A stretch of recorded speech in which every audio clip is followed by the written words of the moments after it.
If you are starting a vertical farm and don't know where to begin or which technology would suit your needs, then reach out to the experts at Cultivated. As indoor farm brokers, they help connect you to the right technology and ensure your project is successful. Best of all, their service is free because they work on behalf of their partners. Visit cultivated.com to learn more. And that's spelled cultivatd.com, or click the link in the show notes. I have actually tried to look into myself and understand why do I like plants. And I think the answer is that I see in plants a same version of a computer algorithm. So like plants are really fascinating, beautiful algorithms interacting with physical properties in nature. I think the meta answer is that I like plants just because they're like algorithms, and it gives me a sense of understanding and appreciation of things around. I see like a divine design in plants. And same with computers. Computers are man-made and plants are God-made or something.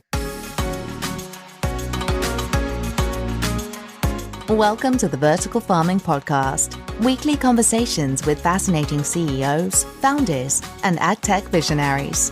Join us every week as we dive deep into the world of vertical farming with your host, Harry Duran. Vertical Farming Podcast Season 6 regular listeners, welcome back. If you're a first-timer, then I'm sure you're in the right place. If you're looking for a show where we interview fascinating CEOs and founders of the leading vertical farming companies from around the world, I'm your host, Harry Duran. In case you missed last week's episode, we had a return visit from Alison Koff. She's now the Chief Growth Officer at Ayuno. It's a company that's building the future of CEA through their AI-driven Luna platform, which enables growers to develop a feedback loop capturing data and managing processes to create precise, predictable production. Alison and I talk about the merging of Artemis and Ayuno, her new role as Chief Growth Officer, and the many ways she's been helping to promote and empower female founders and entrepreneurs. This week, we have a very interesting interview, high vibe, high energy, and it's with David Ahmed. He's the founder and CEO of Hexafarms, which is one of the companies out of Techstars Berlin that's developing software for vertical farms. The company is using some forward-thinking technology and AI to identify the optimal growth conditions for various crops grown indoors. It's really fascinating stuff, and given their experience in the Techstars incubator, David has been learning a lot very, very quickly. He even introduced a new term to me, Normalized Difference Vegetation Index, which I was not aware of and which you'll learn more about in this conversation. Don't forget, if you enjoyed this episode or past episodes, I'd love it if you leave a rating and a review at ratethispodcast.com/VFP. I'm looking forward to reading those out next. Okay, enough of me talking. Before we jump into this uninterrupted conversation with David, here are a few words from the folks that support this show. This episode is brought to you by Indoor AgCon 2023. I'm so happy to have been working with the team last year. Indoor AgCon 2022 was my very first indoor farming conference. So it was really eye-opening for me. So I'll always be grateful to the team there for rolling out the carpet for me.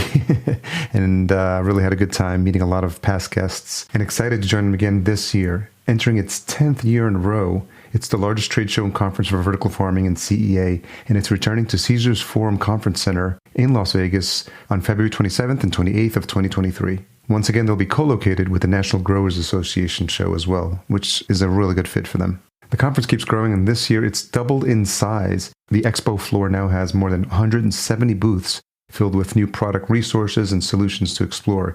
You'll hear from experts, including CEOs, growers, investors, and others in the field during this full-scale educational conference.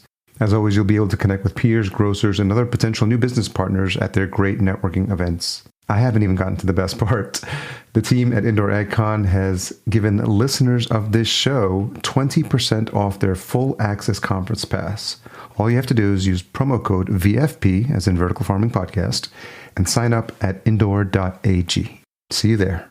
So David Ahmed, founder and CEO of Hexafarms, thank you for joining me on the Vertical Farming Podcast. My pleasure. So where's home for you? Germany. How long have you been there? Like for 3.5 years. I have been I was born and raised in India, but then I've been moving and relocating for last 7 years, a bunch of countries.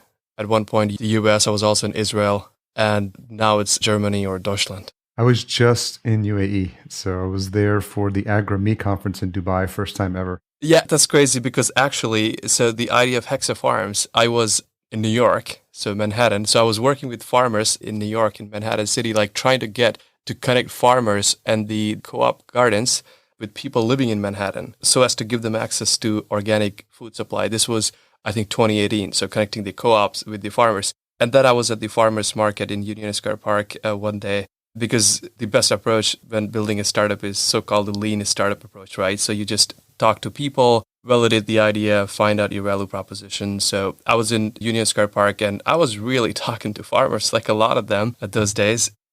And then there was this moment that I was sitting across Whole Foods and I was thinking about my poor farmers who would drive all the way from upstate New York. And some days everything will be finished in like 2 hours. And some days they will just have like their truck half full of cabbages and drive back home. And I was like, well, in computer science, so I come from computer science background, AI, machine learning, cybersecurity, and going back to farming. So I was like, in computer science, we do optimization a lot. So we write code that optimizes code, that optimizes code, that optimizes code. Like the layer just keeps going on, like deeper, deeper. And I'm looking at my poor farmers, I should say helpless farmers, like they don't have this connection. And I'm like, well, this food production system has been working on, but I don't think it will continue. And looking across, as I mentioned, at Whole Foods, and where Whole Foods has so much analytics, they can source the stuff, and then these farmers couldn't. And I was like, could there be a better way?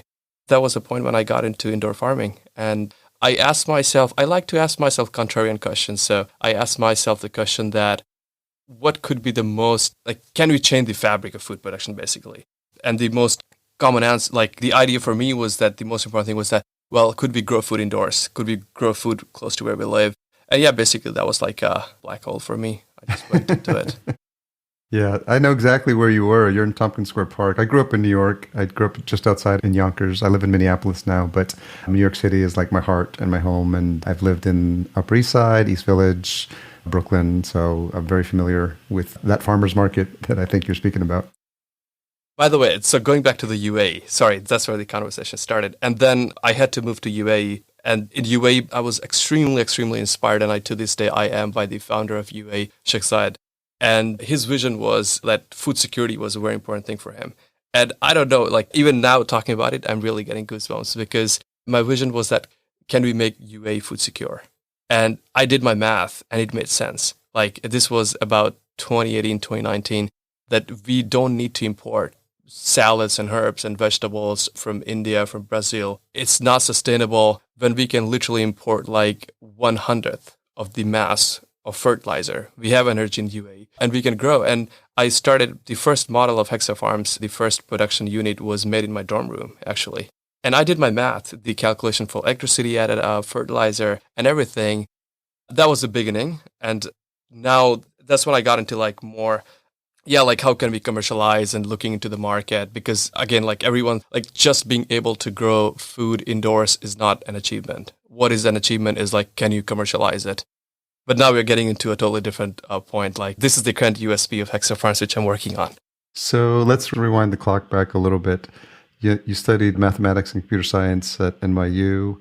Has that been a passion since you were little? And how did you end up there? I had actually two passions. One was biology. So I wanted to actually become a doctor.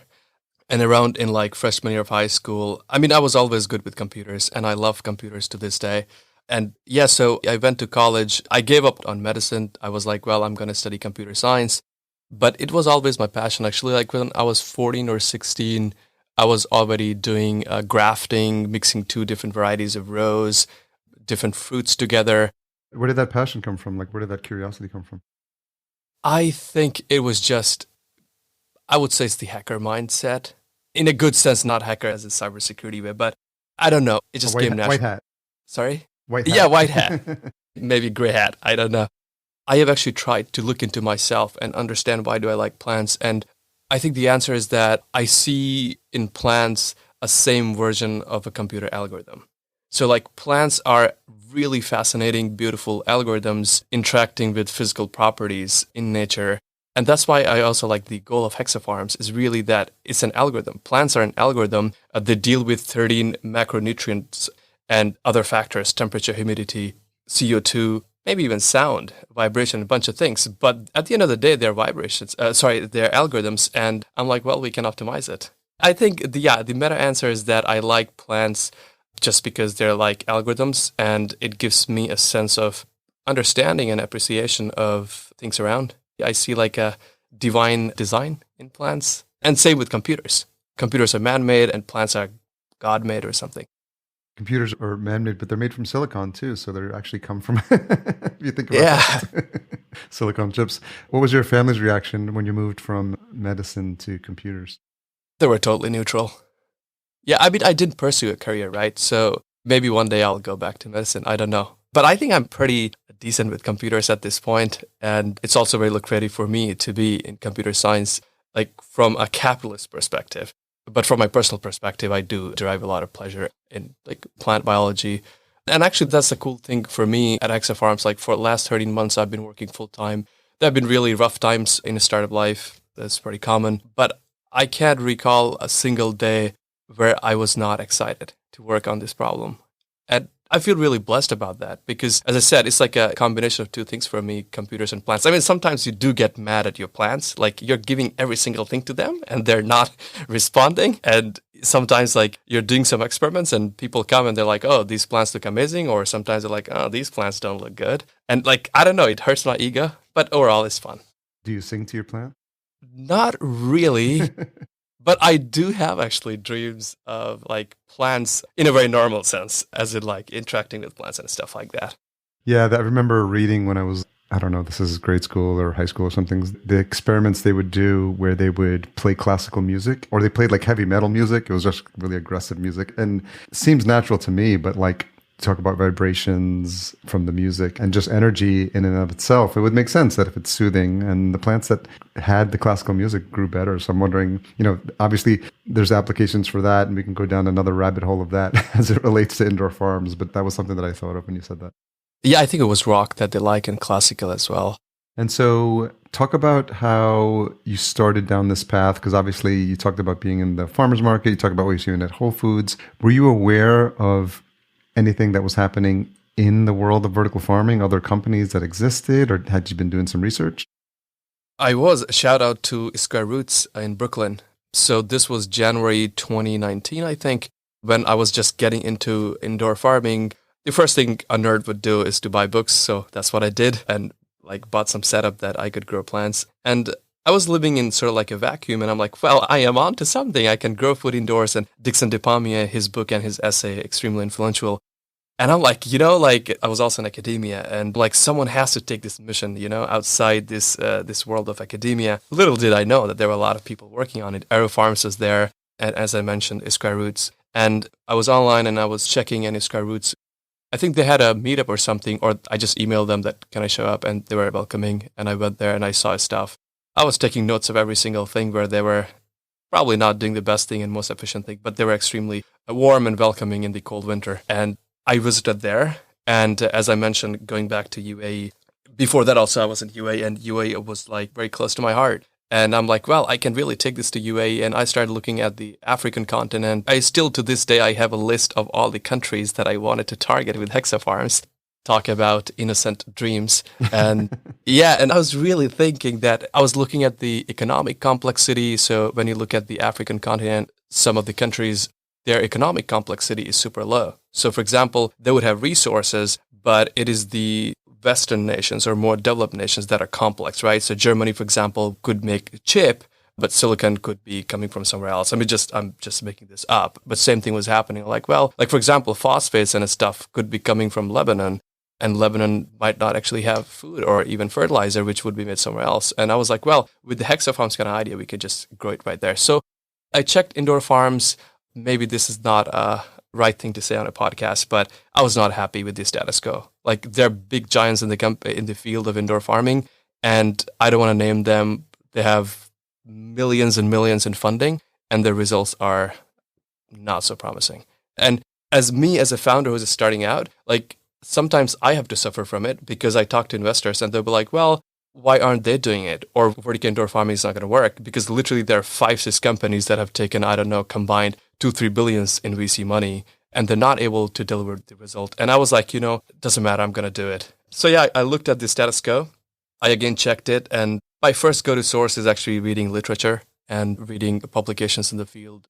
There's copious amount of amazing work coming from Japan in indoor farming. And Like, for example, like to this day, I don't know if there is a big mega farm that is still able to achieve, let's say, 20 harvest in a year with lettuce. But in Japan, they were achieving it like for quite some time. So yeah, I just read the articles and I'm like, it's better to kind of like to start working on it. And because there's no, like, I can't say it, there was no single vertical indoor farm that I could look up to and I would say like, they're amazing. Like I couldn't. So I'm like, well, I have to work on it. But now, having done my research, I think there are some that are good, but I still feel that the biology is not optimized or the plant health knowledge is not optimized and reliance on human talent is still not going to scale. Like the reason why we can't have, going back to once again to UAE, is we can't like just put, let's say, 10,000 meter square farm is because we don't have those plant biology experts. And that's where what we're working at Hexafarms comes in, is that, well, we can let AI take care of it. And slowly in a year or 2 or 3, with more data coming in, this AI could become the best farmer. Like it would know plant biology better than any human being ever did or ever would. And we can get into this if you're interested later. How did you end up in UAE? I forgot to mention. So I was in this I was at NYU Abu Dhabi. So it's like a global campus, but NYU Abu Dhabi and also NYU Shanghai, these are like, let's put it, very privileged campuses where students are able to study wherever they want for a few semesters. And that's why my home campus was actually Abu Dhabi. So moving between countries was a choice that was offered and I took it. Actually, a big part for me to also be in Tel Aviv, Israel, was to see the status quo of indoor farming, because I was always like hearing, well, Israel is the best when it comes to food production and farming. And sure, it is. But is it like super, super great? Is it like 10x efficient? I doubt that.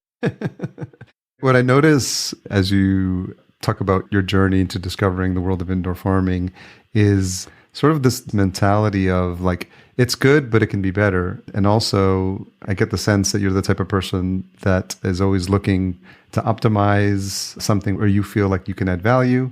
And also that you're confident and, seeing and respecting what other people have done, but also, understanding that, there is ways and to improve what already exists and not being satisfied with what's there already, because I think maybe understanding, and maybe that's your systems background or understanding that there's a possibility that you can do things better.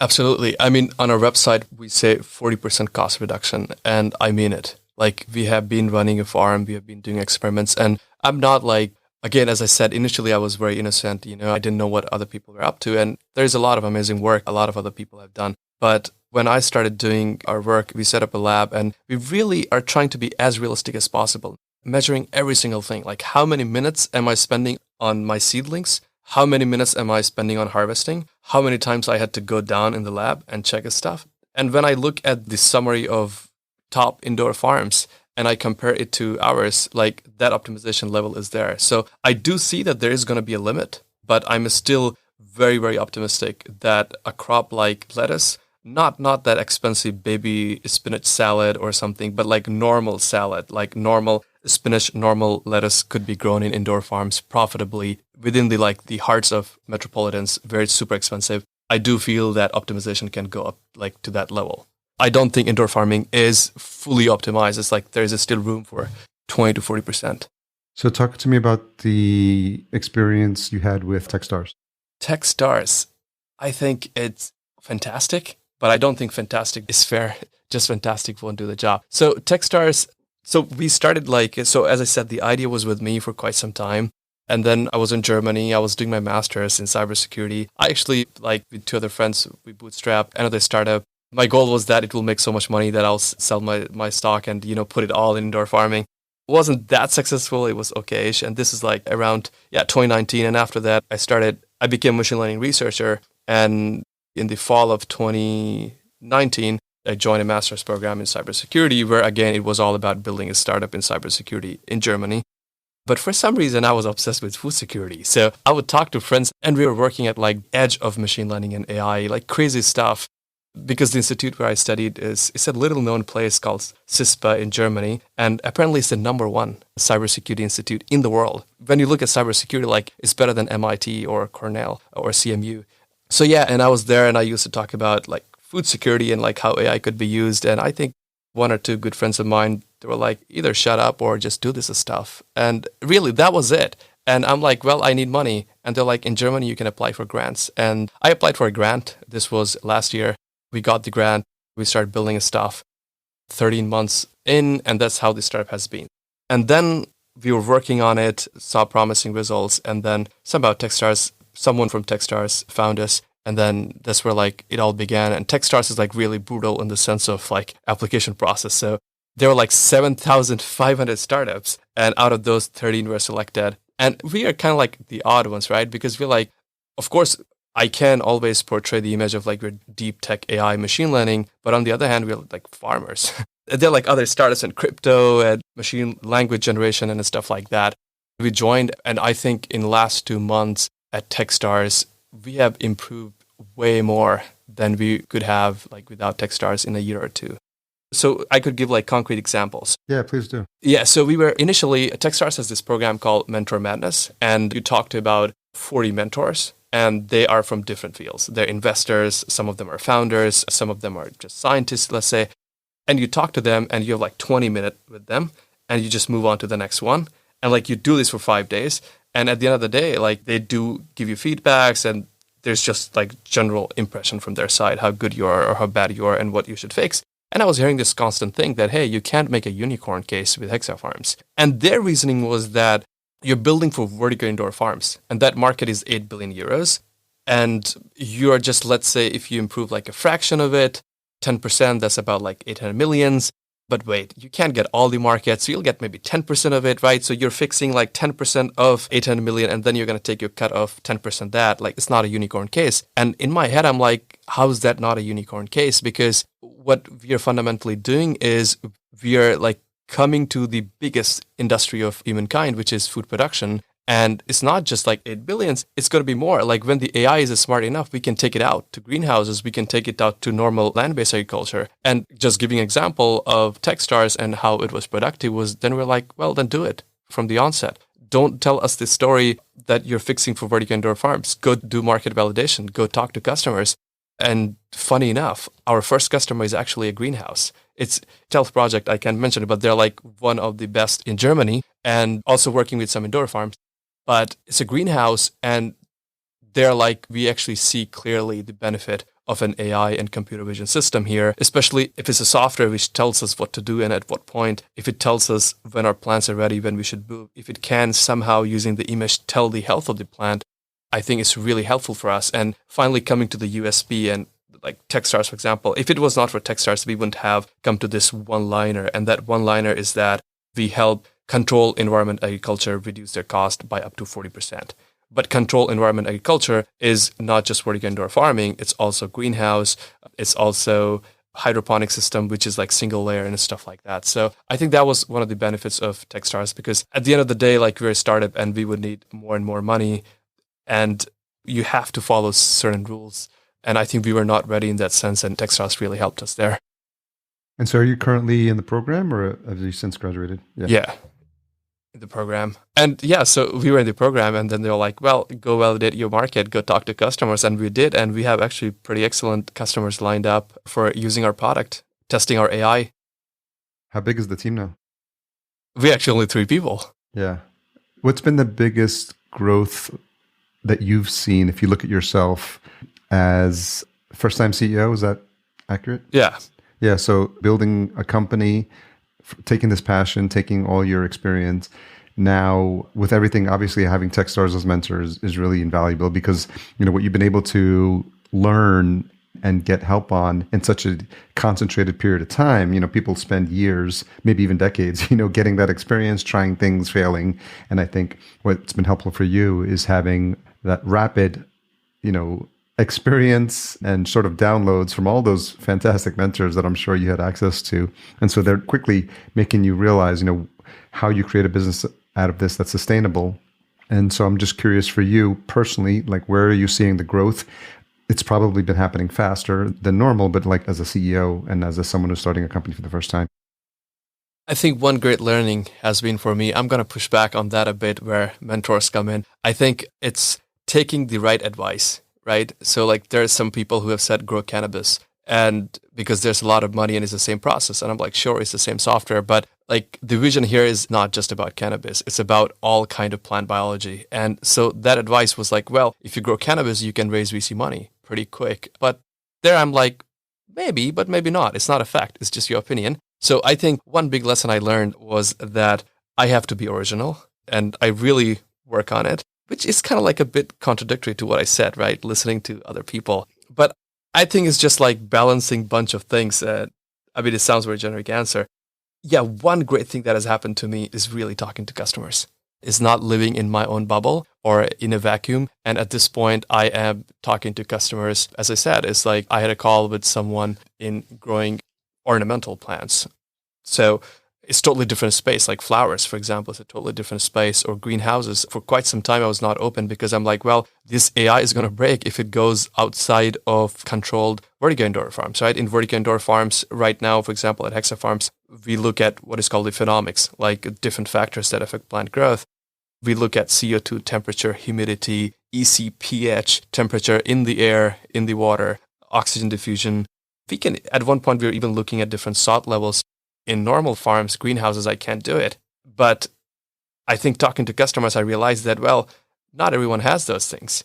And it would take you years. Like if I wait for the market to build the whole vertical indoor farming infrastructure, like it's going to be too late. So I think one big thing that has happened to me is I would call myself a nerd, but I'm really trying to go out and talk to people and solve actual problems. That has been tremendously helpful for me. And also the other thing was like communication. Maybe I'm still not good at communication because I speak in like a very recursive fashion, like I go down and down. But I would say two things that, yeah, it's like talking to customers, then probably conversation, and also like realizing like there are people, not everyone is moved by my vision to make vertical indoor farming or food production super efficient. There are people who like it, but they want to 10x their money. There are people who absolutely love only plant biology. So kind of like identifying that early on is also been helpful. So who would you say is an ideal partner for Hexafarms? Vertical indoor farms, like people growing on like a regular basis, a lot of produce, and they're looking to cut down their cost. They're the best ones because ideal ones are vertical indoor farms because that's where we see the magic. So we reduce the cost in basically three ways. One is that plants are getting what they need. So plants, like our system, so basically Hexafarms packages a bunch of sensors. And these are like all industry grade sensors that are open source in the sense that we can like ask for the values from these sensors and connect to a network. So we put these sensors in your farm and also actuators, which would be, let's say, a controller, like a relay. So your light setting, for example, we could tweak that with our sensors, which we don't actually manufacture. We just put them. And then we stream all of that data to the cloud where we do the processing, and then we control the farm. So it's like a two-way loop. And the efficiency that comes into play is that plants are getting in real time what they need. So to give an example, if our camera detects that plant on layer 4 is stressed, then we just turn the light off. The conventional wisdom is to keep the light on because you'll get, I don't know, massive production, which is not true. And when we turn the light off, we save the electricity there. And then we also, like, electricity is reduced, but the plant is happy. So the harvest cycle is going to be short, or like the production could be more from the same amount of resource. So one would be like, it's like biological optimization. The second big factor is operations. You don't have to keep checking on things. And third one is plant biology expertise, which is better than any human being. And that can be run anywhere on the planet, like going back to UAE in the desert, like you don't have to hire someone, an AI can take care of it. This whole plant biology expertise. Right now, they're like just few experts. This, again, is not a good thing to say on a podcast, but a lot of these quote-unquote experts are really coming from the horticulture segment, right?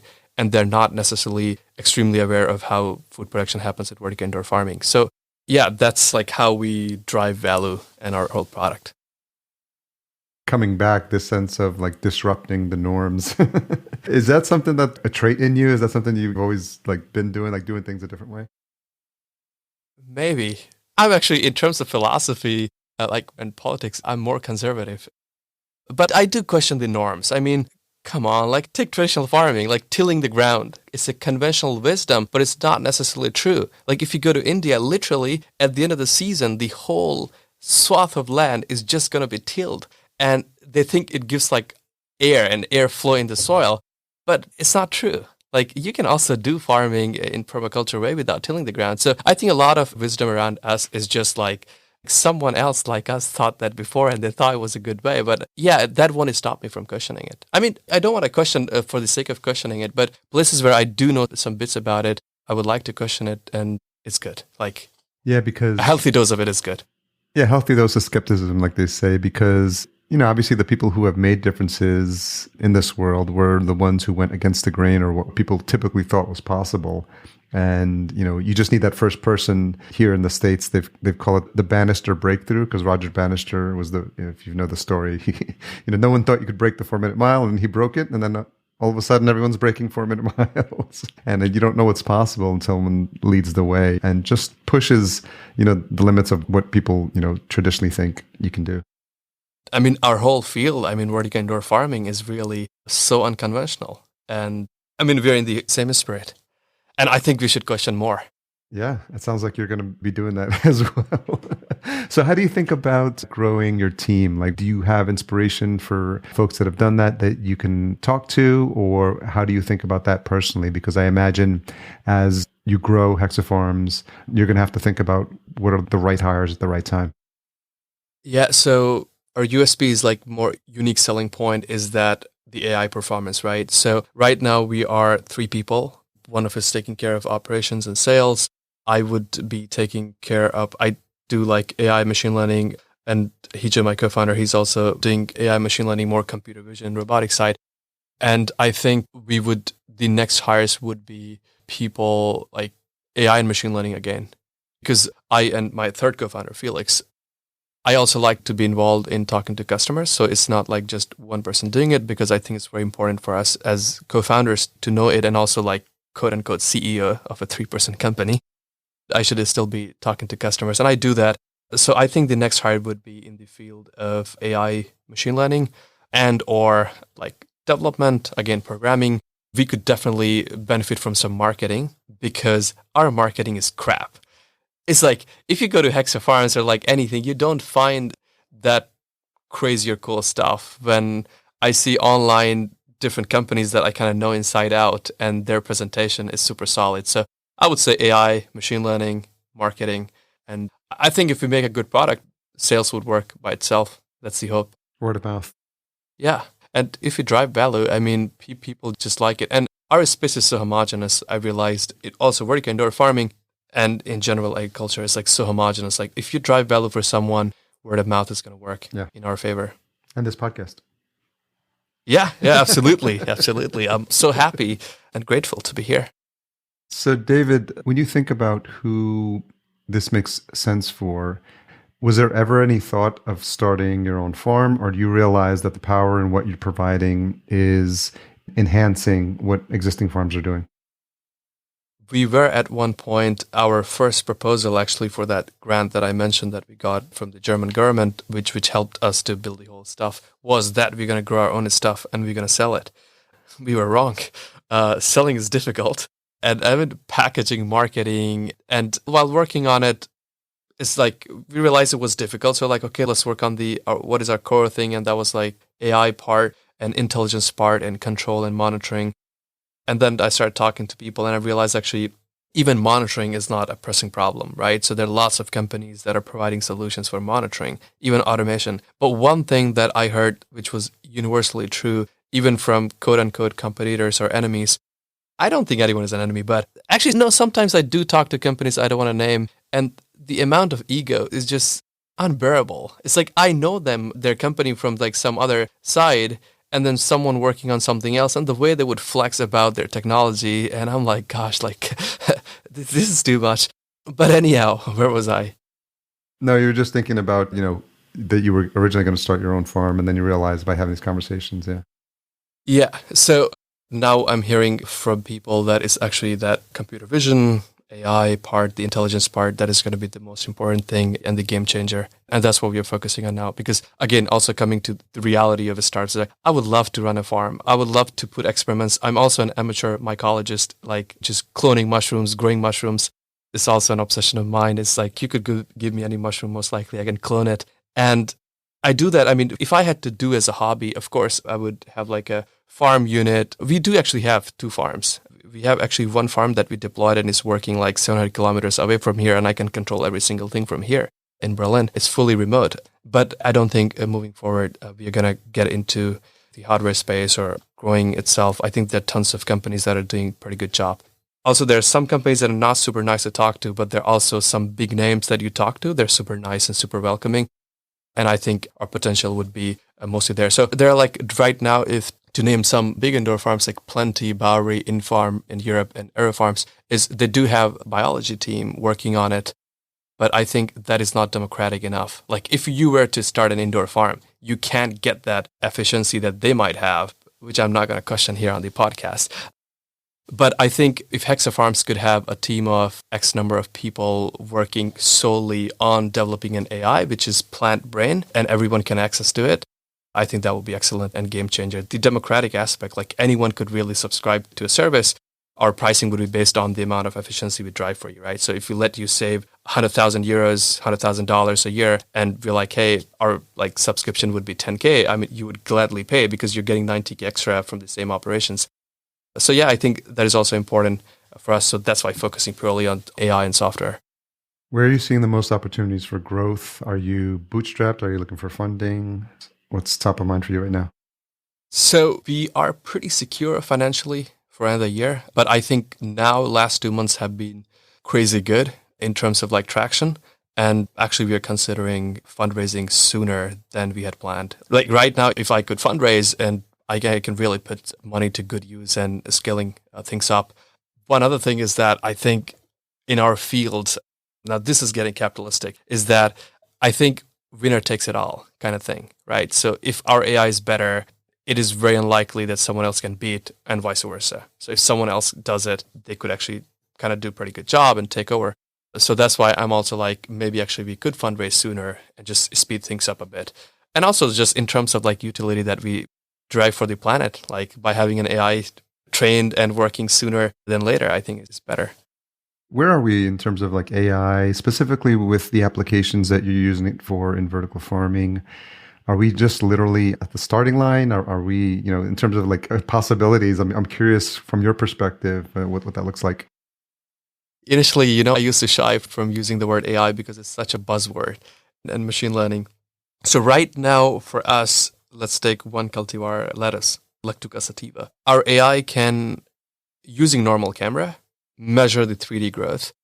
We can get good indicators about the stress level in the plant, nutrient deficiency of calcium, potassium. Like these are coming from like normal cameras because that's kind of like our technique. Like Tesla, I think, is also having similar approach where they don't rely on expensive sensors or multiple sensors, but they rather kind of train simpler sensors to, let's say, like using a model where you could predict the 3D shape of a human being just from a 2D image, right? So that could be one application for like autonomous cars.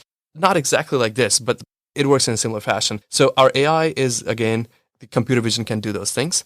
And then it can also take into account the factors I mentioned, CO2, temperature, humidity, EC, pH, more factors you can keep adding. It can easily correlate those things. It can predict harvest time, by the way, using normal cameras. And I think the pipeline is fully set. It's just like now adding more cultivars. And our farm, by the way, so the one that is the first one, it was actually our first customer and it's running and the customer doesn't have to touch it. Like it's not just AI, it's also like monitoring and control. So everything is kind of working and coming back to reality where AI alone is not going to do harvesting, right? So we need some other things. And our system is also like, let's say, when things are growing and there's a need that the pH level in the nutrient solution has to be changed and automatically triggers. And we have solved all those problems. So it triggers and it changes. But for some reason, let's say it does not change and it does not change for 3 hours. That's bad. But it doesn't just remain like that. We get a notification because we have set up like another monitoring software for that. We just send a notification, hey, this is not changing, and just intervene. And we would just look into it. So yeah, I think it's not just the beginning. It's like pretty decent. And now we're looking at what is called a Normalized Difference Vegetation Index. I actually wrote it down. Can you explain what that means? Yeah, so it's NDVI, and this is an approach that is used with satellite imagery. So when you look at fields and you want to understand where is vegetation happening, and you can see basically it's like normal image, and then you combine it with near infrared, and based on the kind of like manipulate those values and you figure out the vegetative, this index about what is actually like growing plants and what is not. And the same approach can be also applied in indoor farming. So it could be a very good indicator. To give you like a much simpler example is that let's say we have two cameras and with one we are measuring the infrared, which is heat map of the plants. And the other one is taking RGB image, which is a normal image as we see. And then looking at the correlation between the two, we can infer a lot of things. Like we can infer plant disease, stress level, photosynthetic activity. I mean, there's publication on that as well. And right now, these things are done either in labs, and you need equipment's worth like 6K to 20K. And our take of Hexafarms' take is that we don't need to focus on sensors because we're getting information anyways. So why not add the complexity in software? Because then we can distribute it super fast. And that's the bet we're making. And so far, we have seen promising results. Where are you seeing the most challenges for yourself as a company? I think the vertical indoor farming space, at least in Europe, I have noticed that there is a sense of pessimism. I don't want to name some big companies here, but they have not been able to drive the results and have been operational for 9 years or so. Some are shutting down. I mean, I think 5 seasons, I don't know if it's European or American, 5 seasons just declared bankruptcy last week. And I think this is a big challenge. It's like, how can you convince investors? Because at the end of the day, we need money. And how can we convince people to put in their money that they will see like 10x value?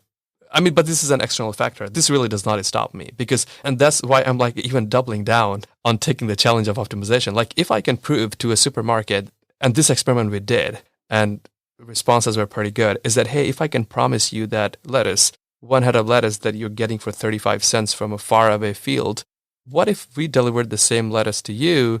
Or even better, you can put a farm, super simple farm, but hyper intensive in terms of productivity in your storage room, and you can have a secure supply of high quality lettuce roughly at the same price.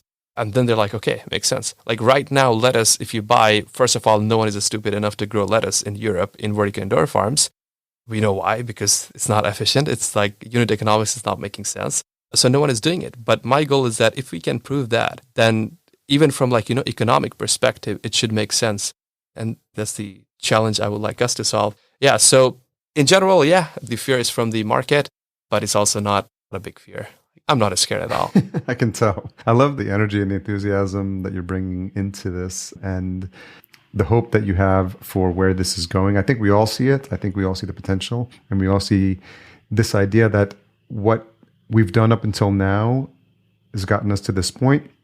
But that doesn't mean that there can't be new, fresh blood, fresh ideas, fresh thinking to get us to maybe like move exponentially to where we need to be if we're really going to solve this challenge of, access to food scarcity, supply chain issues, food deserts, all the things that, we want to see vertical farming tackle. What's a tough question you've been asking yourself recently?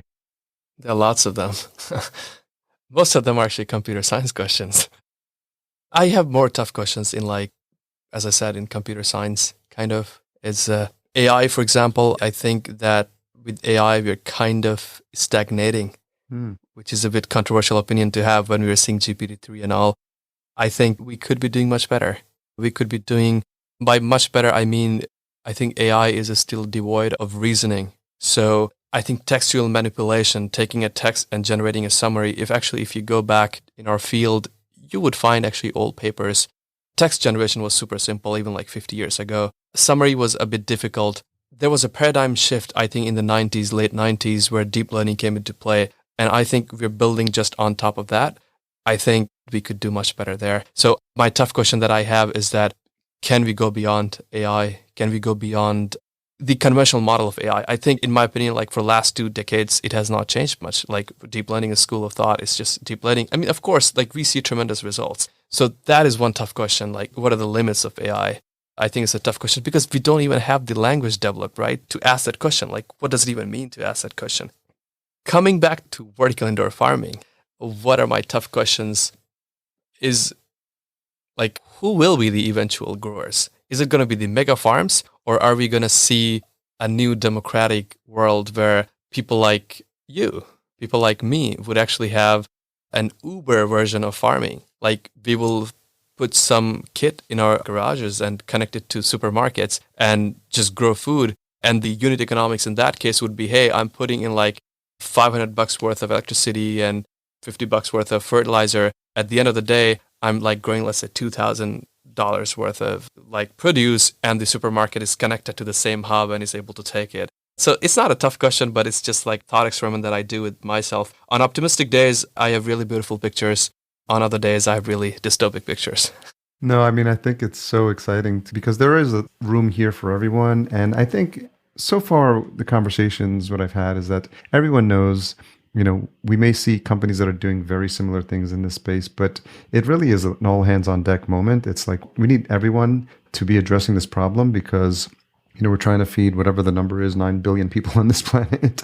Like, I think there's still a lot of opportunities here. There's still a lot of need, and there's still from everything from the plants and the herbs I'm going to be growing in my living room to the container farm next to the supermarket to the restaurant chain that's, building several container farms to the aero farms to the plenties of the world. I think there's definitely not a one size fits all approach. And I think people are going to find out what approach fits them. You're talking about all the different crops. Mushrooms are really big. Now strawberries are making a dent, and there's expansion happening in terms of what we can grow and what's possible. And then the regions, right? Like the UAE, like where there's pressing needs for this sort of thing. So it's really exciting. And then I think, I had my eyes opened even more when I was in Dubai in terms of seeing the potential and what a need this was, not only for growing food for people, but also growing food for livestock. I mean, camels in UAE. I mean, I think one of the biggest camel farmers in the UAE was expressing the need to I need to figure this out because I need to keep, my livestock fed. And so there's so many challenges that if you don't look at this from a global perspective, you just think it's like, I just have to feed, or create enough crops for people in my neighborhood or something like that. And that's the only challenge. But there's something bigger that's happening here. And I think the more and more I have conversations with people from around the world, tackling this problem from different angles as you are, and especially coming into it with a fresh perspective, I think really that's really what's exciting me about the potential. I agree. It's different solutions from different angles. And I think, the combination is going to work. But I've taken my side, and my side is that putting AI to work, making things accessible to people is very important, not locking in people with hardware or something. And just kind of like agriculture, 4.0, 6.0. I don't want to use a tag, but just a new paradigm. I mean, sure. Yeah. Where did the name come from? Hexafarms. That's basically Hexafarms. The name comes from hexagon, which is mathematically a super beautiful structure. So if you look at honeybees and honeycombs, the structure is hexagon because hexagon, it has a bunch of other properties. One of them is that if you have to 3D pack stuff, so let's say we take cubes and we just put cubes on top of cubes, cubes on top of cubes, and I give you some specific volume, you can fit it up, right? You can fill it up with cubes and there won't be any space left. And then we can do the same with pyramids, like a triangular shape. And then the question is, what is maximum number of sites that we can have that can fully fit into a volume, and turns out it's a hexagon. So if we have a hexagon 3D shape with hexagon as all faces, we can 3D pack them most efficiently. If you go one more edge septagon, it won't work. So pentagon would work, but hexagon works as well. After that, it does not work. Honeybees, make for that exact reason. It gives the most efficient structure to use the least amount of wax to get the same structure. So hexa kind of comes from efficiency. But don't be surprised if we actually rename ourselves in the future, because a lot of people confuse us as let's say, aero farms. We're not in the farming space. We're not in the hardware space. We're more as the intelligence part. So maybe the parent company will remain Hexafarms. But so that's where the name comes from. It's very apropos given the solutions you're solving for. So David, this was a really fun conversation. I'm glad we got connected. I'm really excited to see the innovation that's happening in the space, and especially this fresh perspectives coming in, because I think, to your point, the way we've been doing things has been working to some extent, but that doesn't mean there's not opportunity for innovation consistently happening, especially at the rate at which technologies are improving, like AI, like sensors. So I think what you're doing is really valuable. It's a bit disruptive, I think, if I have to say, and I think that's a good thing. And so it can be excited to be watching your journey. Hexafarms.com for people who want to learn more. Any other place you want to send people to connect with you? LinkedIn, we have our page, info@hexafarms.com.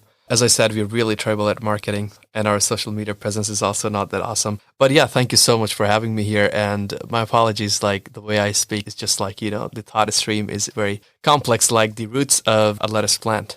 That's a perfect way to wrap this up. Thank you for sharing. And no need to ever apologize for being who you are. And I think it's really important to just wear your heart on your sleeve sometimes. So David, one opportunity I like to give my guests is to speak to this audience, and it's your peers in the space, people in the vertical farming space, people who are interested in vertical farming. So do you have a message for the vertical farming industry?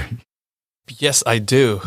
Well, only one message is that let's be humble, let's work together. And by being humble, it also implies that we should be open to different solutions. I believe that we can use new tools. We don't have to be scared. We have to be humble enough to accept that there could be AI solution combined with some sensors that can surpass human intelligence, but it's not going to take over, right? So it's going to help us. It's going to be an assistive technology for us to reach higher efficiency. So yeah, I would say let's be humble. That's very well put. Thank you. Thanks again to David for that enlightening and entertaining conversation. I really appreciate him coming on the show, and I'm glad we got to tell his very, very exciting story. It's going to be very fun to watch David's progress. Full show notes, including everything we discussed, resources mentioned, timestamps, at verticalfarmingpodcast.com. Once again, thanks to our Season 6 title sponsor, Cultivated. If you're looking to a vertical farm and don't know where to start or which technology would suit your needs, reach out to them today. Best of all, their service is free because they work on behalf of their partners. Learn more at cultivated.com, and that's spelled cultivatd.com. Just leave out that last E. Podcast production and marketing provided by Fullcast. Learn more at fullcast.co. As a reminder, if you are enjoying the show, if you've enjoyed past shows, if you're going to enjoy a future show, leave us a rating and a review at ratethispodcast.com/VFP, and we'll be sure, I promise, to read that out on a future episode. The hits just keep on coming, as they say. Tune in next episode. We've got a great conversation with Dr. Christian Thoma of Calera. That's a conversation I've been waiting to have for a while now. As always, here's to your health. Thanks for listening. To read the full show notes for this episode, which includes any links mentioned in the episode, as well as a full show transcription, visit verticalfarmingpodcast.com. There, you can sign up for our email list to be notified when new episodes are published.